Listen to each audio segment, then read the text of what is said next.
Welcome back to part 3 of our mini-series, A Beginner's Guide on How to Play the Oboe. If you already watched the last 2 videos, you learned how to make an embouchure and play your very first song. So if you haven't done that, I'd pause and watch those first before you dive into this video, because we're going to be covering a very complex issue called articulation. And this is what defines and separates the pros from the beginners. So, without further ado, we are jumping into this video. So we're going to learn a couple more notes. I'm also going to include a fingering chart so you can follow along. But for F, it's going to be 1, 2, 3, 1, 2, and then this key right here. We're not touching that pad, this one. That's F, then G's next, so you lift up all those. A, which you know. B flat is different. It's going to be this first finger, second finger, and this first finger. C, you lift up your second finger. D is going to be a half whole note. So we'll talk a little bit about this later, but basically half whole notes are notes that can be either played an octave higher or lower depending on how much of this whole you allow the air to escape. So we're going to let enough so that way it can go up the octave. So when you go, this is what happens if you don't do the half whole correctly. Notice how it jumped down an octave? So we have to move this finger so small that it goes up the octave. And then E is going to be adding this octave key, this lower one, and it's going to be 1, 2, 3, 1, 1. And this is not a half whole note, so make sure you cover that hole after the D. This is going to be a tricky thing for a lot of you guys because you're going to go from D and then you have to slide back up for E and lift this finger. So let's practice D. 1, 2, 3, 1, 2, 3. Slide this back up, lift this finger, hit the octave key. That's 3 things you have to do. So you're sliding up, lifting this finger, and adding the octave key for E. So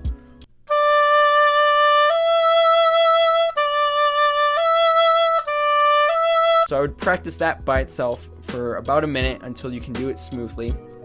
And then F is the same thing as it is lower octave, but you add the octave key. So now that you learned all those notes, I want you to run through everything, make sure you can play all those notes correctly, and then we're going to play the scale. I hope you practice those notes individually. Now we're going to do the scale. So we're going to tongue the note like Da. You put your tongue on the tip of the reed and release it.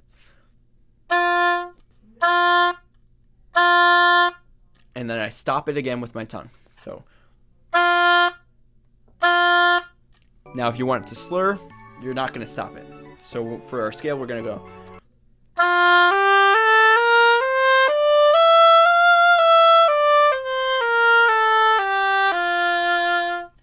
Great, you learned your first scale. Now we're going to work on staccato articulation. So now we're going to tongue every single note. So we're going to do da da da da da da da da da da da da da da da.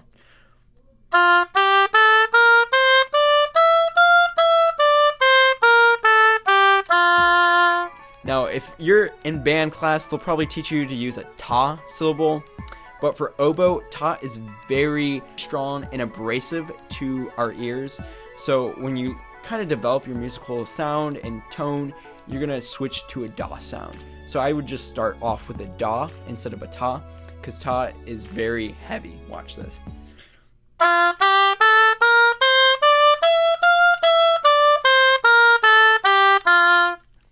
Versus da.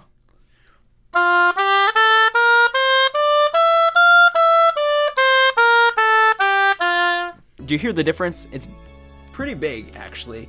And for oboes, we don't need to over-exaggerate because our instrument is still going to project because it's a loud instrument. And now we're going to actually do legato tongue, so that way we can hear how it should sound. It should be very close to what a slur does, but you're tonguing everything, connecting as possible. So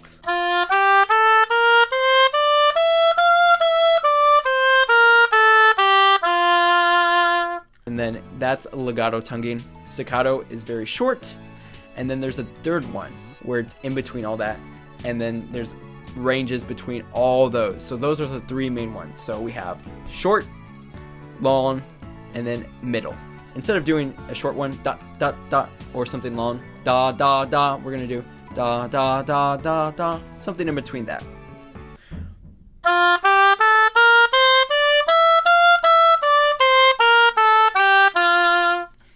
So this is different than the short.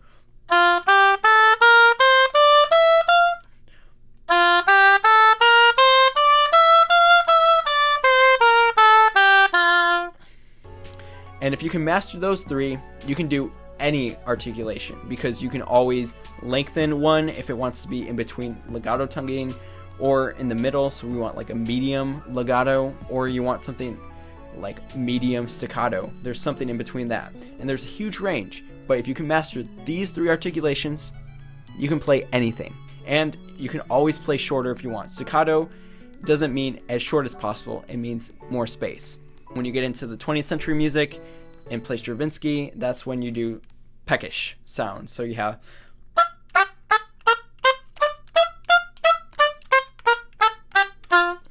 which for learning purposes we'll try to avoid, because that is its own style. It's basically stopping the sound as quick as possible, which isn't too difficult to learn once you've already mastered the three. So that's the basics of articulation, and it's going to take a lot of work. This is something you should actually practice every day with your scales. You should do slur, then do legato tongue, then you should do staccato tongue, then you should do in between that, and then just mess around with it. Alternate, do legato, short, every other note. And there's a lot of different ways you can do this.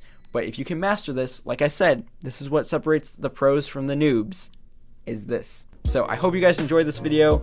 Comment below any questions, and as always, if you ever want a lesson with me, send me an email and I'd be happy to help. Thanks for watching, and of course, as always, if you don't want to miss the next video, make sure you're subscribed. Until next time, see ya.